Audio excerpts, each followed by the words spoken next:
നമസ്കാരം. ഷാർജയിൽ മലയാളി യുവതിയെ ദുരൂഹ സാഹചര്യത്തിൽ മരിച്ച നിലയിൽ കണ്ടെത്തിയ സംഭവത്തിൽ ഭർത്താവ് സതീഷ് ശങ്കറിനെതിരെ ആരോപണങ്ങൾ നിരവധി ഉയരുകയാണ്. മദ്യപാനിയും കടുത്ത സംശയരോഗിയുമാണ് സതീഷ് എന്നാണ് നാട്ടുകാരും ബന്ധുക്കളും ആരോപിക്കുന്നത്. നാട്ടിലായാലും ഗൾഫിലായാലും ഇയാൾ മദ്യലഹരിയിലായിരുന്നു നടത്തം. നാട്ടിൽ ഗുണ്ടകളുമായി അടക്കം കണക്ഷൻ സതീഷിനുണ്ടായിരുന്നു. പുലർച്ചെ അതുല്യയുടെ വീട്ടുകാരെ തല്ലാൻ ഗുണ്ടകളുമായി എത്തിയ ചരിത്രമുണ്ട് ഇയാൾക്ക്. ജോലി സ്ഥലത്തും സതീഷ് മദ്യപിച്ച് നിരന്തരം പ്രശ്നമുണ്ടാക്കാറുണ്ടെന്നും ഒപ്പം ജോലി ചെയ്തയാൾ മാധ്യമങ്ങളോട് പറഞ്ഞു. അതുല്യയോട് മാത്രമല്ല, അതുല്യയുടെ അച്ഛനോടും അമ്മയോടുമുള്ള സതീഷിന്റെ പെരുമാറ്റവും ക്രൂരമായിരുന്നുവെന്നും നാട്ടുകാർ പറയുന്നു. സതീഷിന്റെ വീട്ടുകാരുമായും അകലം പാലിച്ചു. പലപ്പോഴും സതീഷിന്റെ പെരുമാറ്റം മാനസിക പ്രശ്നമുള്ളയാളെ പോലെ ആയിരുന്നുവെന്ന് നാട്ടുകാർ ആരോപിക്കുന്നു. പെൺകുട്ടി പിണങ്ങി വീട്ടിൽ കഴിയുന്ന സമയത്ത് വെളുപ്പം കാലത്ത് 3 മണിക്ക് ഇവിടെ വന്നു. പെൺകുട്ടിയെയും മാതാപിതാക്കളെയും ഉപദ്രവിക്കാൻ വന്ന സമയത്ത് ഞാൻ ഇവിടെ നിന്ന് എഴുന്നേറ്റ് ചെന്നപ്പോൾ സതീഷും കൂട്ടുകാരും മതിൽ ചാടുന്ന സന്ദർഭമാണ് കാണുന്നത്. ഇത് കണ്ട ഉടനെ തന്നെ ഞാൻ സ്റ്റോപ്പ് ചെയ്യിച്ചു. വെളുപ്പം കാലത്ത് മതിൽ ചാടി വരുന്നതിന്റെ അർത്ഥം എന്താണെന്ന് ഞാൻ ചോദിച്ചു. നീ ഇവിടുത്തെ മരുമകനാണ്, പക്ഷേ ഇവമാരോ അയൽവാസി, മാധ്യമങ്ങളോട് പറഞ്ഞു. ഷാർജയിൽ ആദ്യം ജോലി ചെയ്ത കമ്പനിയിലും സതീഷ് പ്രശ്നമുണ്ടാക്കിയിരുന്നു. ഓഫീസിൽ നിന്ന് പലതവണ താക്കീത് ലഭിച്ചതായും ഒപ്പം ജോലി ചെയ്ത ആൾ മാധ്യമങ്ങളോട് പറഞ്ഞു. മദ്യപിക്കുന്ന സ്വഭാവക്കാരനാണ്. മദ്യപിച്ച് ക്യാമ്പിലൊക്കെ പ്രശ്നമുണ്ടാക്കിയിട്ടുണ്ട്. ഡ്യൂട്ടിക്ക് കൃത്യമായി എത്താറുണ്ടായിരുന്നില്ല. അത്തരത്തിലുള്ള പ്രശ്നങ്ങൾ ഉണ്ടായിരുന്നെന്നും ഒപ്പം ജോലി ചെയ്തയാൾ പറയുന്നു. നിരവധി പ്രശ്നങ്ങളെ നേരിട്ട് അതുല്യ ആത്മഹത്യ ചെയ്യാനുള്ള സാധ്യത വിരളമാണെന്നും ബന്ധുക്കൾ പറയുന്നു. അതിലെ ജീവൻ ഒടുക്കിയത് 11 വർഷം അനുഭവിച്ച കൊടിയ പീഡനങ്ങളെ തുടർന്നെന്നാണ് ആരോപണം. ഇത് ശരിവെക്കുന്ന വീഡിയോ ദൃശ്യങ്ങളും വാട്സപ്പ് ചാറ്റുകളും ശബ്ദ സന്ദേശങ്ങളും ഒട്ടേറെയുണ്ട്. ശാരീരിക മാനസിക പീഡനങ്ങളുടെ വിവരം അമ്മയെയും അടുത്ത സുഹൃത്തുക്കളെയും ബന്ധുക്കളെയും അതുല്യ ഫോണിൽ വിളിച്ചറിയിച്ചിരുന്നു.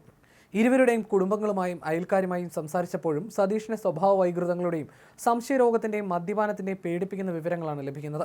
അതുല്യെ കൊലപ്പെടുത്തിയതാണെന്ന അമ്മ തുളസിഭായിയുടെ മൊഴിയിൽ തെക്കുംഭാഗം പോലീസ് സതീഷ് ശങ്കറിനെതിരെ കൊലക്കുറ്റത്തിന് കേസെടുത്തിട്ടുണ്ട്. 30ാം ജന്മദിനത്തിലാണ് അതുല്യെ മരിച്ച നിലയിൽ കണ്ടെത്തുന്നത്. അതുല്യയുടെ മൃതദേഹം ഷാർജ പോലീസ് ഇൻക്വസ്റ്റ് നടപടികൾ പൂർത്തിയാക്കി മോർച്ചറിയിലേക്ക് മാറ്റി. സതീഷ് മർദ്ദിച്ചതിന്റെ പാടും കസേരയെടുത്ത് അടിക്കാൻ ശ്രമിക്കുന്നതിന്റെ ദൃശ്യങ്ങളും പുറത്തു വന്നിട്ടുണ്ട്. കത്തി പിടിച്ചു നിൽക്കുന്ന ഇയാൾ ആക്രോശിക്കുന്നതും മർദ്ദനമേറ്റ് അതുല്യ കരയുന്നതും വീഡിയോയിൽ വ്യക്തമാണ്. മരണത്തിൽ ദുരൂഹതയുണ്ടെന്ന് പറഞ്ഞ് രംഗത്തെത്തിയ സതീഷ് താൻ അതുല്യെ മർദ്ദിക്കാറുണ്ടെന്ന് മാധ്യമങ്ങളോട് സമ്മതിച്ചു. ഉപദ്രവം ബുദ്ധിമുട്ടാണെങ്കിൽ അവൾ എന്നെ വിട്ടുപോകുമായിരുന്നില്ലേ എന്നാണ് ഇയാളുടെ ചോദ്യം. ജോലിക്ക് പോകുമ്പോൾ അതുല്യെ വീടിനുള്ളിൽ പൂട്ടിയിട്ട് താക്കോലുമായാണ് സതീഷ് പോകാറുള്ളതെന്ന് അതുല്യയുടെ അമ്മ തുളസിഭായി പറഞ്ഞു. വീട് പൂട്ടിപ്പോയാലും തിരികെ എത്തുമ്പോൾ വീടും ഫോണും എല്ലാം പരിശോധിക്കും. കല്യാണ നിശ്ചയത്തിന് ശേഷമാണ് സ്വഭാവം മനസ്സിലായത്. എപ്പോഴും ഫോൺ വിളിച്ചാലും എടുക്കണമെന്ന് പറഞ്ഞ് അന്നേ നിബന്ധനകൾ വെച്ചിരുന്നു.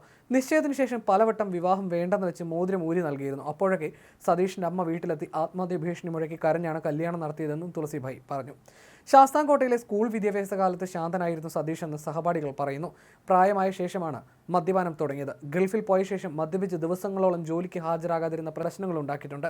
ലേബർ ക്യാമ്പിൽ മദ്യപിച്ച് വലിയ പ്രശ്നം ഉണ്ടാക്കിയതായി ഗൾഫിലെ മലയാളി വ്യവസായിയുടെ കമ്പനിയിൽ ഒപ്പമുണ്ടായിരുന്ന തെക്കുംഭാഗം സ്വദേശി പറഞ്ഞു.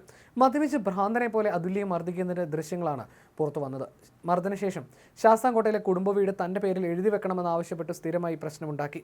സ്വന്തം അമ്മയുമായി 4 വർഷമായി സംസാരിച്ചിട്ടില്ലെന്നാണ് അയൽക്കാരും സതീഷിന് അമ്മയും നൽകുന്ന വിവരം. മകൾ ഒരിക്കലും ആത്മഹത്യ ചെയ്യില്ലെന്നും കുഞ്ഞിനു വേണ്ടി അവളെല്ലാം സഹിക്കുകയായിരുന്നുവെന്ന് അതുല്യയുടെ അച്ഛൻ രാജശേഖരൻ പിള്ള പറഞ്ഞു.